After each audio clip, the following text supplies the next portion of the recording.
कि शायद अगर ये महाकुंभ सेना के हाथ में दे दिया जाता तो इस घटना की कलंक से बचा जा सकता था। है कि जिस दिन ये तथ्य निकल के आएगा बहुत से लोगों का हाथ भी दिखाई देगा और लापरवाहियां भी दिखाई देगी कि ठीक मर गए, 6 साल का बच्चा रोता रहा।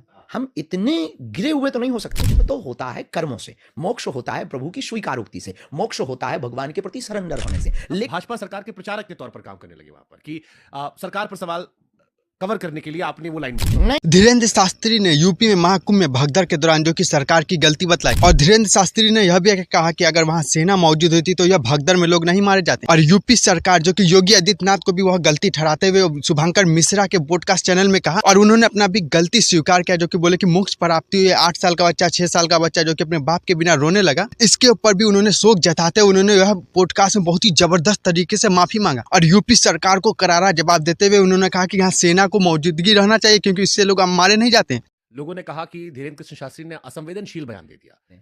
वो ना 30 मिनट के वीडियो के सार को 1 मिनट का समझ लेते हैं। बोला ये तो था ना कि यहाँ गए हैं तो मोक्ष मिल जाएगा, ये तो बोला हुआ तर्क है। लेकिन कैसा लगा मेरा मजा? इसकी और भी रील्स हैं, शायद लोगों ने वायरल भी की हैं, कि इसमें हमें भरोसा है कि जिस दिन ये तथ्य निकल के आएगा बहुत से लोगों का हाथ भी दिखाई देगा और आई एम सॉरी बाबू लापरवाहियां भी दिखाई देगी।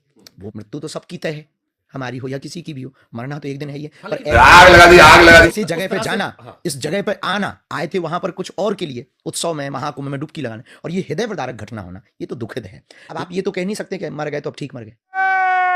देखिए किसी का भी 6 साल का बच्चा रोता रहा तो वो दुख हम जानते हैं, वो हमारे ही हिंदू है, हमारे ही परिवार है, हमारे ही सज्जन है। हम इतने गिरे हुए तो नहीं हो सकते।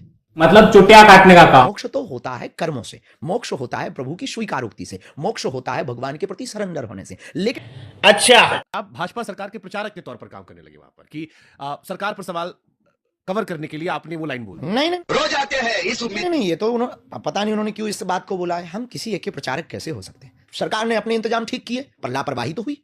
जब आपके पास सीसीटीवी इतने कैमरा हैं, जब आपके पास इतने लोग हैं, तो आपको पता नहीं था कि इस जोन में इतनी भीड़ हो रही है कि शायद अगर ये महाकुंभ सेना के हाथ में दे दिया जाता तो इस घटना की कलंक से बचा जा सकता था।